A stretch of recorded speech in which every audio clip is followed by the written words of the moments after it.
नमस्कार भाइयों, मैं जितेंद्र खुराना यूट्यूब चैनल पे आप सबका स्वागत करता हूँ। लाना जी आज आए नहीं, तो मैंने कहा चलो बहुत फ़ोन बजे रहे थे, तो मैंने कहा पहले आप लोगों को आज की रिपोर्ट वगैरह से रूबरू करवा दूँ। पहला, कैसी रही आप सबकी होली? उम्मीद करता हूँ और कि सबकी बढ़िया रही होगी। आज लहसुन की 10 गाड़ी की आमदनी है और 5,000 कट्टे का बैलेंस है और तकरीबन भाव में 2-3 रुपये का सुधार है। जो हम 58-60 रुपये माल देसी मोटे बेच रहे थे वह 62-63 रुपये हो गए और लड्डू माल 50-52-55 तक है मोटे माल, और जो छोटे लड्डू हैं 40-42। ऐसे ही गोली माल 28-30 रुपये, ये पोजीशन देसी की है। और ऊटी माल 60 रुपये से लेके तकरीबन 70, 75, 80, 85, 90 तक है। जैसी क्वालिटी वैसा भाव।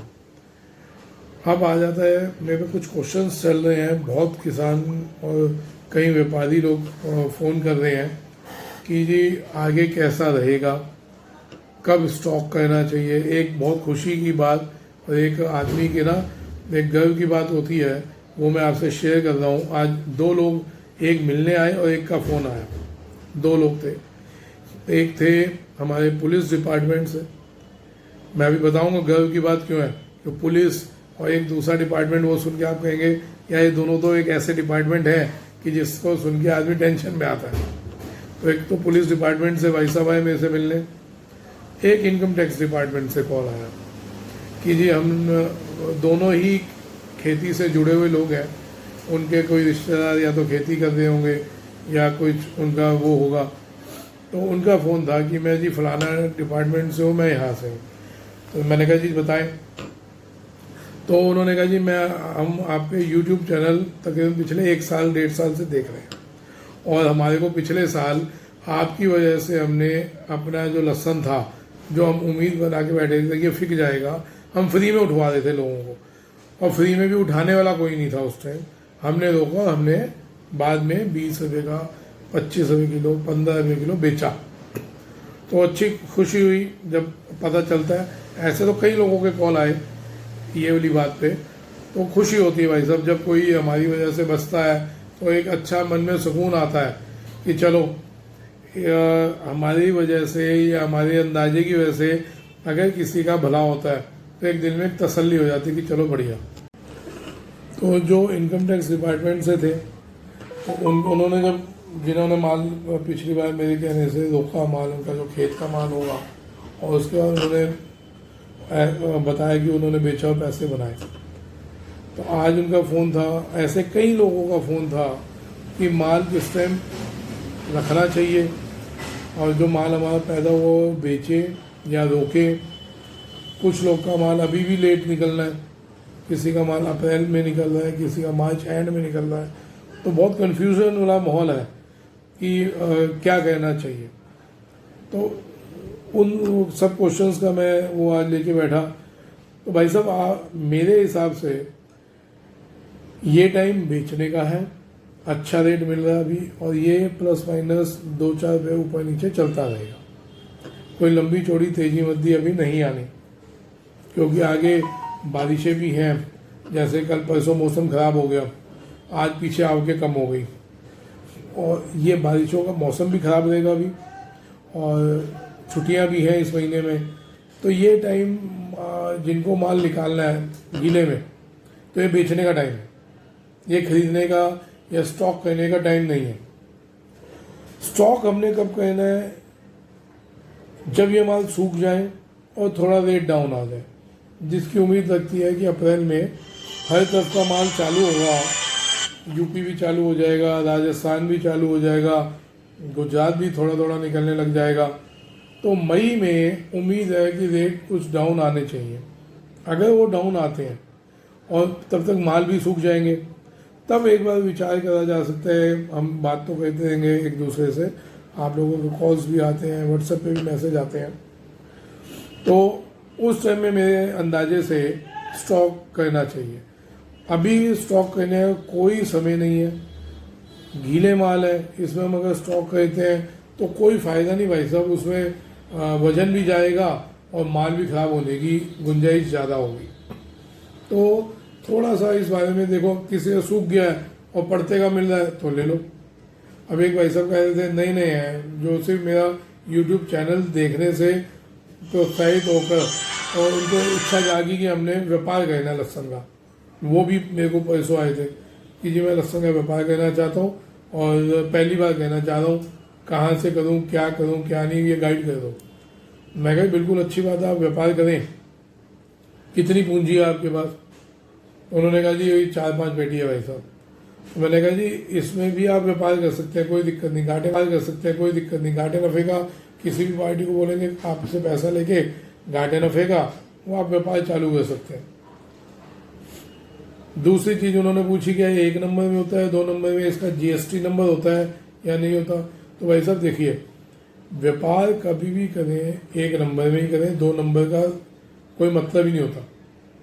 व्यापार 1 नंबर में करो जिससे आपको कभी कोई दिक्कत ना हो। आपको मुनाफा मिल रहा है तो भी 1 नंबर में मिल रहा है, नुकसान हो रहा है तो भी 1 नंबर में हो रहा है, तो आपको पता चलेगा। हमेशा 2 नंबर के काम में आप भी चोर है, दूसरे भी चोर है, तीसरा भी चोर है, सभी चोर है। तो हाथ जोड़ के यही रिक्वेस्ट करूँगा, 1 नंबर में धंधा करें, चेकों से धंधा करें, आरटीजीएस से धंधा करें, बेचे भी वैसे, खरीदे भी वैसे, बिकवाएं भी वैसे। और जब बिकने के बाद पेमेंट आती है तो पेमेंट भी आप आरटीजीएस से ही लें, ठीक है जी। अब आ जाती है दूसरी चीज़ कि कहाँ करें, कैसे करें। तो मैंने बताया था कि जी अभी जैसे एमपी चल रहा है तो एमपी की मंडियों में आपको बैठा देंगे, आप वहाँ से धंधा कर सकते हैं। आपको पूरी लागत लगाने की जरूरत नहीं है, जो आप 2-4-5 लाख देंगे वो घाटे नफे का पार्टी पे रखवा देंगे, आप अपना धंधा करें। नफ़ा नुकसान आपका नसीब है, मेरी मेहनत होगी। तो ये चीज़ें थी कुछ जो मैं आपसे शेयर करना चाह रहा था। कई नए लोग हैं जो उठ रहे हैं कि हमने धंधा करना है, जिस हिसाब से आपने बोला तेजी मंदी रहेगी, सबके मन में इच्छा हो रही है कि हम भी काम करना चाहते हैं। तो मैंने कहा हर एक को भाई साहब एक फ़ोन पे जवाब देना एक ही चीज़ का मुश्किल हो जाता है। तो मैंने कहा वो आपको अपने यूट्यूब चैनल के माध्यम से मैं आपको जवाब दूँ। तो ये चीज़ें थी जी। तेजी आपको बता दी आज की मार्केट, अभी 2-4 दिन मार्केट बढ़िया रहेगी, कहीं डाउन होने की उम्मीद नहीं दिख रही, क्योंकि पीछे माल कम है और जो भी आए हैं, जो भी पीछे माल है वो गीले माल आए हुए हैं। तो हमारे पास जो मंडी में माल आएंगे या कहीं भी मंडियों में माल आएंगे, वो जो पैसों से मंडियों में माल आएंगे वो लगभग गीले टोन में होंगे।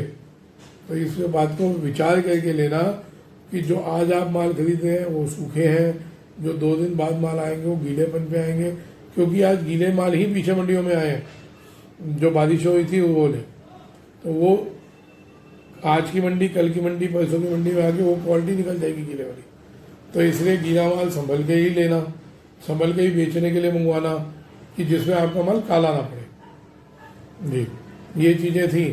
और किसी को कोई पूछना हो तो मेरे व्हाट्सएप पे प्लीज़ क्वेश्चंस डाल दीजिएगा, मैं उसके उत्तर सबको दे ही रहा हूँ। रोज़ की तकरीबन 101 व्हाट्सएप के मैसेज होते हैं जो मैं सबको आंसर दे रहा हूँ। जो देख रहे हैं, जिनको मिल रहे हैं आंसर, वो जानते हैं। तो कोई भी आपकी इंक्वायरी है किसी भी चीज़ की, कोई भी वो है, कुछ पूछना है आपने लहसुन के मामले में, आप मेरे को व्हाट्सएप पे मैसेज दीजिए, मैं आपको उसका जवाब उस टाइम 2 घंटे बाद शाम तक मैं दूंगा। एक क्वेश्चन और आता है कि फार्मी लहसुन के लिए क्या करें, बुआई कब होगी, निकलेगा कब, हमारे को लेना है बीज के लिए, वो कहाँ से मिलेगा। तो ये सारी चीज़ें सर देखिए मैं बता रहा हूँ, जो बुआई का टाइम आता है वो आता है अक्टूबर-नवंबर में फार्मी लहसुन का, और जो निकलेगा कब, तकरीबन मई में, April and May, first week May, second week में निकलना चालू हो जाएगा।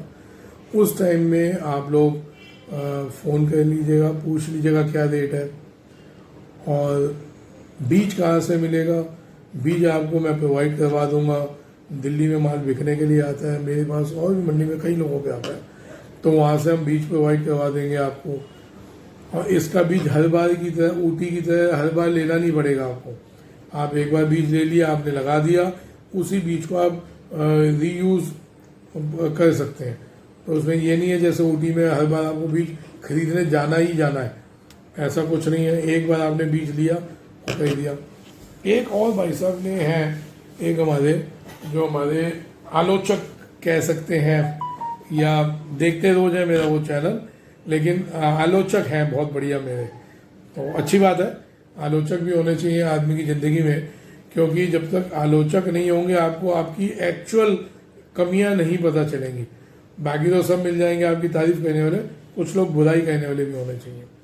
तो उन्होंने मेरे से क्वेश्चन किया था, जो कि वहाँ पे मौजूद है मेरे चैनल पे, जो लोग कमेंट्स सेशन में आप देखेंगे। तो उन्होंने क्वेश्चन किया था, खुराना जी आपने कहा था 1 एकड़ में 15 क्विंटल बीज लगता है और 1 एकड़ में 75 क्विंटल के आसपास निकलता है। तो अगर हम 200 रुपये किलो का बीज लेते हैं और वो 15 क्विंटल लगाते हैं, तो आज मेरे को कैलकुलेटर इसलिए उठाना पड़ा कि इतनी कैलकुलेशन बहुत बढ़िया मेरे को भी नहीं आती। तो 200 रुपये किलो के हिसाब से 15 क्विंटल का बीज, मतलब 15 क्विंटल बीज हो गया 200 रुपये के हिसाब से 3 लाख का। ठीक है सर। अब उन्होंने मेरी बात क्या पकड़ी कि 75 क्विंटल जो निकलेगा, आप माल ये सोच कर लगाएं कि देसी का तो बिकेगा, देसी के रेट तो बिकेगा, तो 40-50 रुपये किलो बिकेगा। तो उन्होंने कहा, एक अंदाजा मैंने दिया था किसी को भी कि हम 200, 300, 500 के ख्वाब दिखाएं फार्मी के, वो बो दे, तो कल को ना रहा रेट, कि सब दुनिया ही फार्मी बोने लग गई और वो रेट ना रहा, तो भाई साहब मैं किसी को 6 महीने की फसल का लगवा के एक अंदाजा दे के और वो 200-300 की उम्मीद में बैठा हो और मार्केट हो जाए 50-60 रुपये की, तो मैं बददुआ क्यों लूँगा। मैंने इसलिए जो इसके एक्चुअल रेट्स थे हमेशा हम देखते हैं 40 से 60 रुपये, तो मैंने वही बताए थे। पिछले साल डिमांड निकली थी, लोगों ने इसकी तरफ ध्यान दिया तो ये रेट चले गए ऊपर में 1000-1500 तक। अब फिर वही पोजीशन है कि अभी 200 रुपये में लोग डिमांड कर रहे हैं, कई लोग बीज के लिए मांग रहे हैं, कई लोग अपने धंधे के लिए मांग रहे हैं। तो अब उन्होंने मेरी बात क्या पकड़ी कि जो 75 रुपये की चीज़ 40 रुपये के हिसाब से हो गई, तो वो तो हो गई भाई साहब 3 लाख की। अब 3 लाख का माल लो, बीज लो, 3 लाख की फसल बेच दो, तो अब ये बताओ किसान तो नुकसान में था। 6 महीने उसने उसकी सेवा करी, बीज लगाया, खाद लगाया, ये लगाया, वो लगाया, तो पल्ले उसके क्या पड़ा, वो तो नुकसान में गया। तो भाई साहब एक अंदाजा दिया था मैंने, पहली बात कि आप कम से कम ये सोच के लगाओ कि 40 से 60 रुपये बिकेगा। अब जिनको मैंने पिछले बार लगवाया था बीज, जिन्होंने बोया, उन्होंने तकरीबन यही 250-300 रुपये के आसपास लेके बोया था। आज 200 रुपये किलो में बिक रहा है माल, एडवांस बुकिंग है ना जी। अभी आया किसी का भी नहीं, लोग मांगने के लिए खड़े हैं, हमने बेचा भी नहीं। अभी एक का काम करवाया था सीधा ही सीधा कि भाई ये ग्राहक है, ये किसान है, कोई किसान नहीं देगा, आपकी जिम्मेदारी, आप ग्राहक हो, आप नहीं लेते तो किसान अपने आप भाई लीगली उनको पेपर्स बनवा के उनको सबूत कर दिए थे।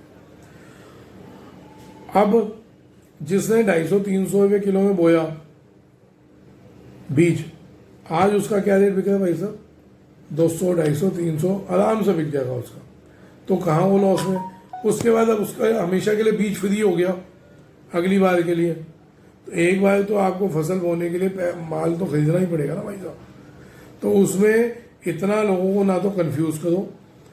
अगर दुनिया आपके छोटा सा व्यापार है, कोई औकात ही नहीं है हमारे व्यापार की, जितने बड़ा साम्राज्य है, जितने बड़े और व्यापार है। लहसन, किसी को कह दो ना मैं लहसन बेचता हूँ, भाई साहब मैं अपनी बता रहा हूँ, मैं जब स्कूल में पढ़ा करता था ना बचपन में, मेरी टीचर हैं आज भी वो मौजूद हैं, भगवान की कृपा है मेरी टीचर पे। तो उन्होंने पूछा क्या काम करते हैं आपके पापा, मैं कहा हम लहसन बेचते हैं, पुराना काम है मेरा लहसन का, तो या सब्जी बेचते हैं। तो उन्होंने बिलीव करो मेरी उस टाइम ट्यूशन फीस थी 300 रुपये। तो उन्होंने मेरी फीस नहीं ली, कई महीने फ्री में पढ़ाया कि सब्जी वाले का बच्चा है क्या इसका फीस लेंगे। तो भाई साहब मैं आपको ये बता रहा हूँ कि अगर आपके इतने छोटे से काम में लोग इंटरेस्टेड हो रहे हैं, ये जागरूकता आ रही है कि नहीं हम लोग खेती की तरफ भी जाएं, पढ़े लिखे लोग, income tax department, police department, भले वो पहले खेती से जुड़े हुए थे, लेकिन आज वो पढ़े लिखे इतनी अच्छी पोस्टों पे होके वो इच्छा जागृत कर रहे हैं कि नहीं हम भी बोते हैं, क्या फ़र्क पड़ता है, एक बार देखते हैं क्या रहेगा क्या नहीं रहेगा। तो साहब अब देखिए मेरे पे कितने फ़ोन बज रहे हैं, मैं अपना समय छोड़ के, अपना काम धंधा छोड़ के मैं इंटरव्यू दे रहा हूँ।